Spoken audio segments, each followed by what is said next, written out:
Hello everyone, welcome to the channel your college guide. मैं हूं Ayush Shrivastava, currently pursuing BTech in computer science engineering. तो यार 20-25 दिन रह रहे हैं हमारे बोर्ड्स एग्जाम एकदम पास आके खड़ा हो चुका है। होप करता हूं यार सबकी प्रिपरेशन अच्छी खासी चल रही हो। इस वीडियो में यार तुम्हें एक कंप्लीट इन्फॉर्मेशन देना चाहता हूं कि एक बोर्ड्स एग्जाम में तुम्हारा माइंडसेट क्या, एक स्टूडेंट का माइंडसेट क्या होना चाहिए। क्योंकि ना यार प्रिपरेशन तो हम सब करते हैं, बट एक स्टूडेंट जो अच्छे मार्क्स लाता है और एक स्टूडेंट जो काइंड ऑफ थोड़ा कम मार्क्स लाता है, तो इन दोनों स्टूडेंट्स के बीच का माइंडसेट का क्या अंतर होता है। अगर तुम मेरे से ये एक्सपेक्ट कर रहे हो यार कि इस वीडियो में मैं तुम्हें कोई स्ट्रैटेजी बता दूंगा, कोई मोटिवेशन दे दूंगा, कोई इंपॉर्टेंट चैप्टर, कोई इंपॉर्टेंट क्वेश्चन के शीट दे दूंगा जिसको तुम सॉल्व करके 100 और 100 स्कोर कर लोगे बोर्ड एग्जाम में, तो नहीं। तो इस वीडियो को तुम अभी छोड़ के जा सकते हो। मेरा एम कंप्लीटली इस वीडियो में तुम्हें एक माइंडसेट देना है कि एक्चुअल में क्या माइंडसेट होना चाहिए तुम्हारा बोर्ड्स एग्जाम के दिन।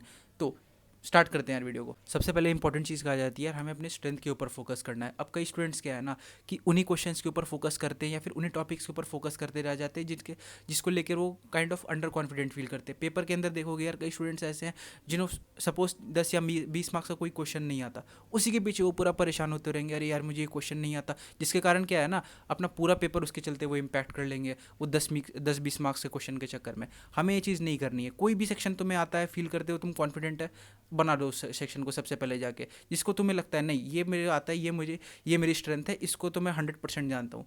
अगर जो क्वेश्चन नहीं आता कोई बात नहीं, हम उसे लास्ट में अटेम्प्ट करेंगे। कई बार क्या होता है ना, हम पूरा क्वेश्चन पेपर कर जाते हैं तो काइंड ऑफ हमें आइडिया लग जाता है, अच्छा इस क्वेश्चन में हम ये अप्रोच लगा सकते हैं। कहीं ना कहीं से तो हमें आइडिया आ ही जाता है, या फिर हो सकता है कि उससे रिलेटेड कुछ बाकी क्वेश्चन के थ्रू हमें कुछ पता लग जाए। तो ये चीज़ बहुत इंपॉर्टेंट है कि अपने स्ट्रेंथ के ऊपर सबसे पहले जाके हमें क्वेश्चन पेपर के अंदर अटेम्प्ट करके आना है। अब कई लोग सोच रहे होंगे यार मुझे तो यार अपना पता ही नहीं मेरे क्या स्ट्रेंथ है, मुझे तो पता ही नहीं मैं किन क्वेश्चन को ज़्यादा अच्छे से अटेम्प्ट करता हूँ। तो मैं तुमसे एक क्वेश्चन पूछना चाहता हूँ, क्या तुमने अपने प्री बोर्ड्स दिए? चलो प्री बोर्ड्स नहीं भी दिए, क्या तुमने कोई क्वेश्चन पेपर या सैम्पल पेपर अभी तक सॉल्व करा? और जिन स्टूडेंट्स ने अपने प्री बोर्ड दिए, क्या तुमने अभी अपने प्री बोर्ड के पेपर को लेके एनालिसिस करा? करा कि नहीं करा? तुम्हें जवाब खुद मिल गया होगा।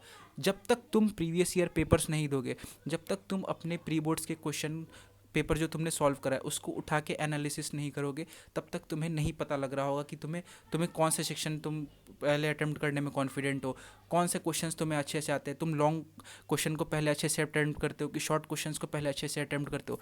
ये कैसे आएगा? ये एक दो बार जब तुम प्रैक्टिस करोगे ना तभी आएगा। मैं नहीं बोल रहा कि ये 10-10 पेपर तुम बैठ के सॉल्व करो, बट एटलीस्ट एक क्वेश्चन पेपर भी हम तरीके से उठा के, जो भी सब्जेक्ट है, फॉर एग्जाम्पल मैथ्स, अगर तुम उठा के जब तक मैथ्स का क्वेश्चन पेपर सॉल्व नहीं करोगे तब तक तुम्हें नहीं पता चलेगा कि मुझे अच्छा लॉन्ग क्वेश्चंस को ऐसे अटेम्प्ट करना है, शॉर्ट क्वेश्चंस को ऐसे अटेम्प्ट करना है। क्योंकि क्या है ना, कई बार हम कोई चैप्टर भी पढ़ लेते हैं बट हम उसका जब क्वेश्चन उठा के देखते हैं ना पेपर में, नहीं बनता है। क्यों? क्योंकि हमें क्वेश्चंस की प्रैक्टिस नहीं करी है। प्रीवियस ईयर क्वेश्चन को एटलीस्ट अगर हम गो थ्रू भी नहीं करेंगे ना, तब तक हमें नहीं पता चलेगा अच्छा क्वेश्चन का टाइप कैसा है, इसको मैं कैसे लिखूंगा। बात समझ में आ रही है यार? सबसे पहले हमें यही चीज़ आइडेंटिफाई करना है कि हमें एक्चुअली में पेपर को अप्रोच कैसे करना है। सब बात समझ में आ रही है? कई स्टूडेंट्स का रहता है ना कि पहले मैं बड़े क्वेश्चन कर लूँगा फिर बाद में छोटे क्वेश्चन कर लूँगा। ज़रूरी नहीं है कि तुम भी वही टेम्पलेट अपनाओ। कई स्टूडेंट्स क्या है, पहले section wise section A B C D इस ऑर्डर में अटैम्प्ट करते हैं। तो ये चीज़ ना क्या है, तुम्हें जब तक तुम पेपर खुद से सॉल्व नहीं करोगे उठा के, जब तक तुम उसको उठा के एनालिसिस नहीं करोगे, तब तक ये चीज़ें तुम्हें समझ में नहीं आएंगी। ये चीज़ें तुम्हें ज़रूर ज़रूर से करना है यार। अब नेक्स्ट वेरी इंपॉर्टेंट पॉइंट के ऊपर मैं डिस्कस करने जा रहा हूँ यार, जो कि है पेपर प्रेजेंटेशन। अब कई स्टूडेंट्स को तुमने ऐसे देखा होगा ना कि साल भर काफ़ी अच्छा पढ़ते हुए आते हैं बट एग्जाम में उतना अच्छा स्कोर नहीं कर पाते हैं।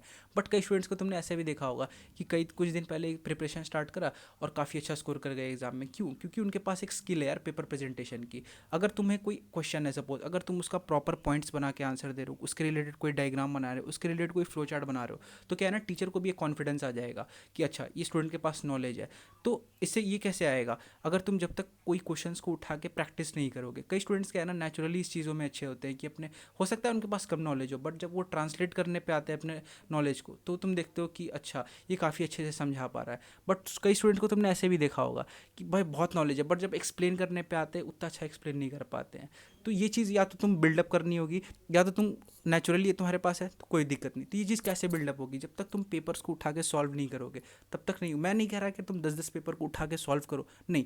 पेपर उठाओ, कोई भी एक रैंडम पेपर उठाओ या तो पीवाईक्यू की उठाओ, उसके इंपॉर्टेंट क्वेश्चंस को मार्क करो और सॉल्व करो उसको, कि देखो अच्छा मैं कैसे लिख रहा हूँ। आजकल तो टॉपर्स की आंसर शीट भी आ जाती है लगभग सैम्पल पेपर्स में, उसको उठा टॉपर्स के आंसर से कंपेयर करो कि अच्छा ये इन्होंने कैसे लिखा और मुझे कैसे अभी लिखने की ज़रूरत है। तो इससे क्या है ना, तुम्हें एक आइडिया भी मिल जाएगा, अच्छा मुझे पेपर में प्रेजेंट कैसे करना है जाके।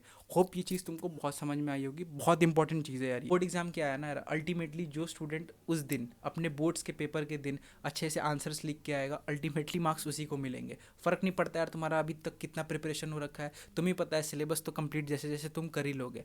बट ये जो चीज़ है ना कि ऑन डे परफॉर्मेंस, क्या है ना, कई जब दो क्रिकेट टीम खेलती है, एक बहुत स्ट्रांग टीम होती है ऑन पेपर, एक उतनी स्ट्रांग टीम नहीं होती, बट क्या है ना, कभी वीक टीम भी स्ट्रांग क्रिकेट टीम को हरा देती है। ऐसा क्यों? क्योंकि ऑन डे परफॉर्मेंस मैटर करता है यार उस दिन। कुछ स्टूडेंट का काइंड ऑफ लक भी होता है, एक दिन पहले कुछ क्वेश्चन प्रिपेयर करे, वही क्वेश्चन सीधा उठ के आ गए। तो ये चीज़ चलो ठीक है, पर ये काइंड ऑफ थोड़ा लक फैक्टर भी हो जाता है। बट क्या है ना, हमें अपनी प्रिपरेशन पे हमेशा बैक करना है। अपने प्रिपरेशन को हमने जितना भी प्रिपेयर करा है उस पर हमें 100% कॉन्फिडेंट होके जाना है। तो यार वीडियो को यहीं पे कंक्लूड करते हैं। होप तुम्हें कुछ चीज़ें समझ में आई होंगी कि एक्चुअली तुम्हें क्या करना है, क्या तुम्हारे पास एक टेम्पलेट होना चाहिए बोर्ड एग्जाम में, क्या मिस्टेक्स तुम्हें नहीं करनी है और क्या चीज़ों को तुम्हें ज़्यादा फोकस करना है। तो वीडियो को यहीं पे एंड करते हैं। अगर वीडियो अच्छा लगा हो तो अपने दोस्तों के साथ ज़रूर से शेयर करना। मिलते हैं नेक्स्ट वीडियो में, तब तक के लिए बाय बाय।